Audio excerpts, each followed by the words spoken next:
We've got the last word before the 2020 NFL Draft with Eagles General Manager Howie Roseman.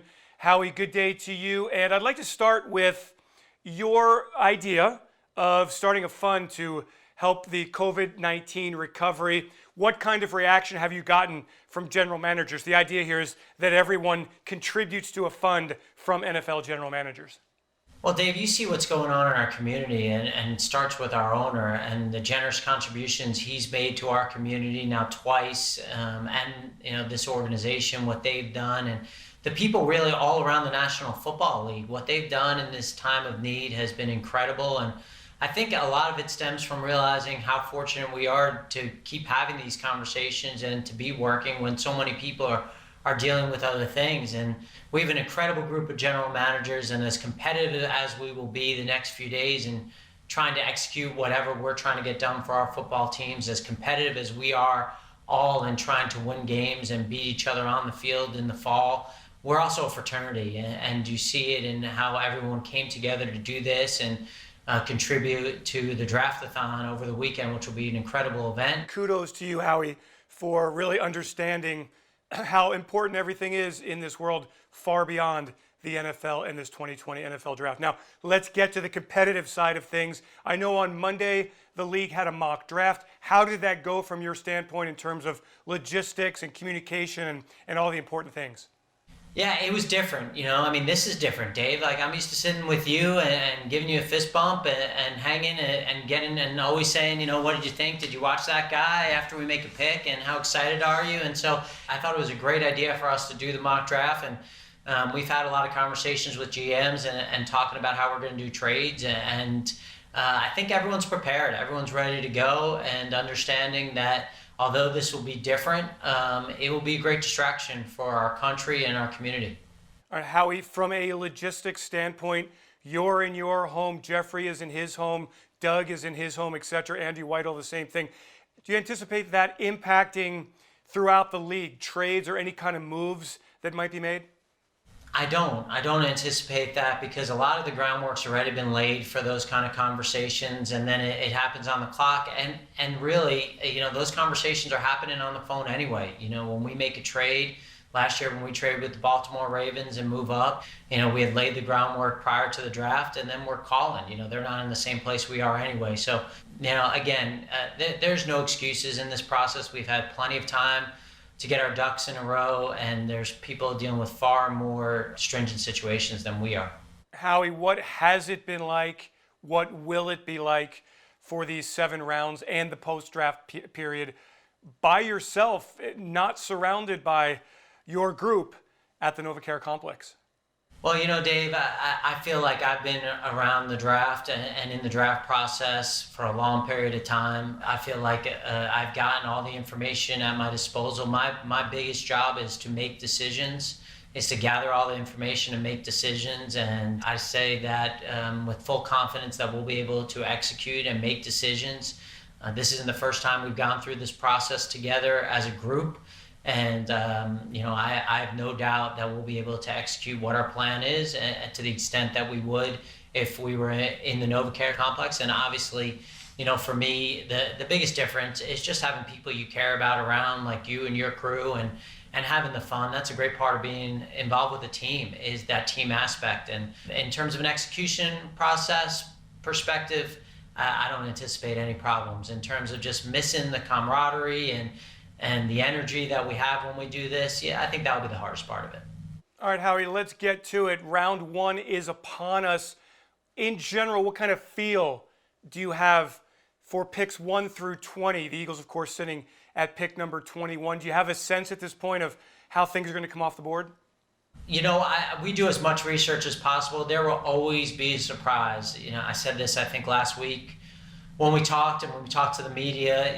In the 20 years that I've been in the draft room, there's only been one draft room that went exactly as advertised, exactly as we thought. And so there will be some sort of surprise that will come about that will push guys down. But you got to have 21 names. You got 21 names so that you're ready to pick at 21, that, if you can't trade back, if you can't move up, if you can't stay in your spot and get a guy that is at your breakoff where the first round goes that you're comfortable with. And we do have 21 names that we'd be excited to put on our football team. And we also got to remember that although the 21st picks, it sets the tone and it's an incredibly important one for our organization going forward. We also have 7 other picks in this draft that we want to execute with and find starters. And, I plan on looking back 4 years from now and thinking like this is another part of the adversity that we got through as an organization and as a football team, and being incredibly proud of the 2020 draft class, and hopefully leading to,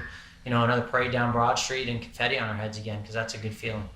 Howie, last year you selected Andre Dillard after the trade with the Baltimore Ravens, with the idea that Andre would have a year to acclimate himself into the NFL. And I wondered, sitting here at pick number 21, first round, do you have that similar mindset that you're going to get a player that you can develop a bit here, or do you feel like he can be somebody who can come in and help right away?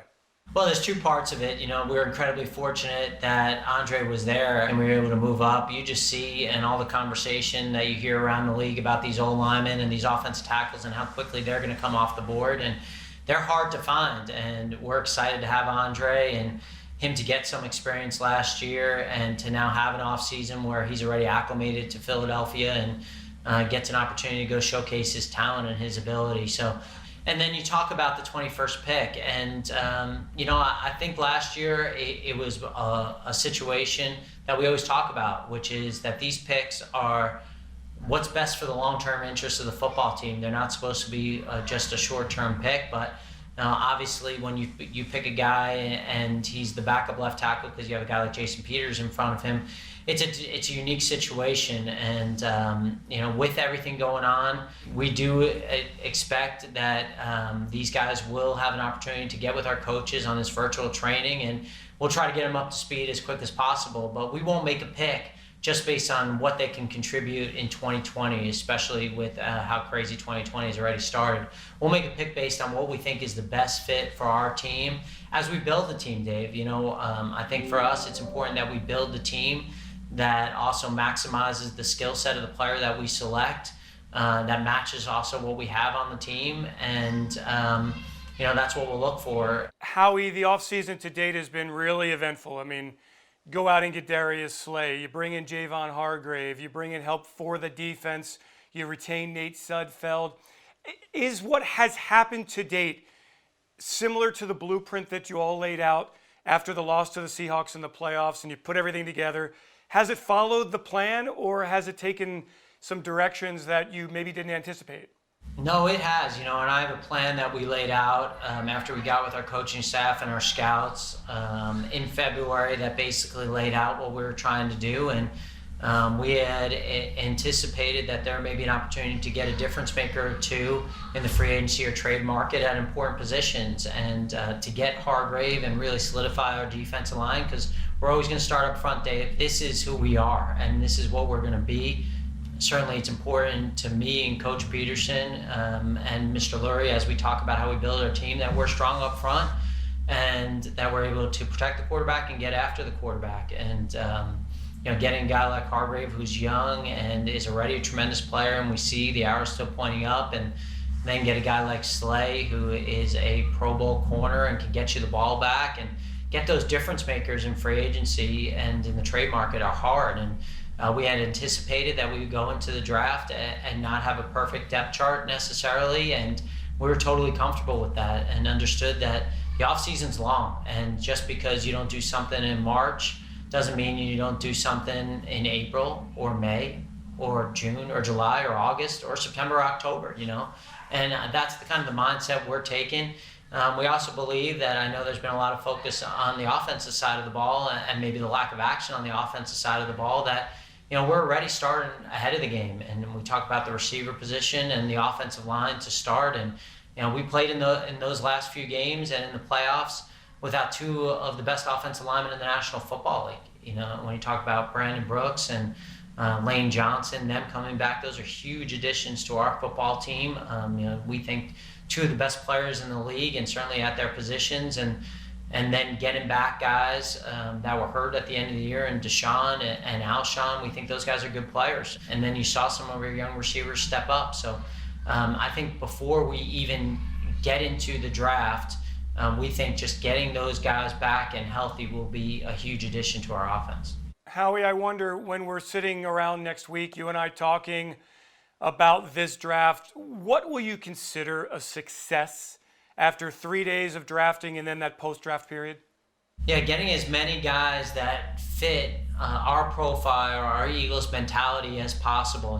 Guys that we're excited about. We spent a lot of time scouting these guys, looking at these guys that we have a shared vision with our coaching staff, which has really been, since Coach Peterson and his staff came, has been part of our DNA, is just making sure that we get a shared vision on guys, and we tell them how we see guys, and then they come back and tell us how they see it, and doing whatever we can to help our coaching staff to get further than we have the last 2 years. And I look back at it in the last few drafts, and we've gotten a lot of good players on our team that have really added. I look at what a guy like Miles did last year, a second-round pick who came in, and it shows what can happen with young players on your football team, and we need more of that, and that's what we're looking for in this draft. Howie, I wonder, do you have specific positions that you want to address, that you absolutely feel like you have to address in this draft weekend? No, Dave. I think that that's what leads to some of the mistakes we've made, is to go in and say we have to address that position. I think what we've done a good job of with our coaching staff and our personnel staff and our front office staff is written out a list of contingency plans in case that we're not able to address those positions and what we would do otherwise. But I think that the draft strengths kind of line up with some of the things that we were looking at anyway, and so I think naturally we haven't tried to change the board that way. But I don't anticipate coming out of this draft disappointed in any way, shape, or form. I think that we're going to get players who are going to help our football team next year. Our coaching staff is very responsive to playing young guys, and when we're allowed to talk to these rookies and have this virtual training, an off-season program where we're helping them with their workouts and we're helping them with the playbook. So it won't be like we'll end the off-season Saturday night once the free agency is done. We still have a lot of work to do, and there's still free agents left on the board. There's still opportunities to improve our team. Howie, you had 5 draft picks in 2018, 5 draft picks in 2019. You've got 8 of them at this moment for 2020. How important is it to keep that volume of picks? Do you want more? You always want more draft picks, Dave. I think that's important, but at the same time, you've heard me say this, we're not going to try to win the draft, so we're not going to try to come out and say, hey, we got 16 picks, and so that's the best thing. I think that our guys, our coaches, our scouts have done a tremendous job talking to players after the draft. You saw it last year. We had undrafted free agents make our team, and we treat those guys like 8th, 9th, 10th rounders, that those guys are going to be guys that we actively recruit and try to bring to Philadelphia, and hopefully get a lot of guys on our front board that can make our team. And so those guys will be like draft picks. I feel that way about the guys we've brought in after the draft the last couple of years. So we'll try to continue that trend as well, Dave. What can you say about the roster? How do you feel about this team as you go into the final stretch around here before the draft starts? Yeah, I think we got a good football team. That doesn't mean that we can't get better, because we can, but I think we got a good football team. When you talk about how it starts up front, we have depth on both lines. We have good players there. Obviously, we have a tremendous quarterback. We do feel like we have weapons to surround him with as we sit here. We got a tremendous group. When you look at the skill position players, we got some guys that we think are some of the top young guys and good veterans to match. Defensively, we're excited about our secondary and the changes we made there. We have some young players at linebackers that we're counting on to step up, and I think we can go play a game right now and play at a high level. But fortunate for us, we got other opportunities to improve this team, and that's what we'll do over the weekend.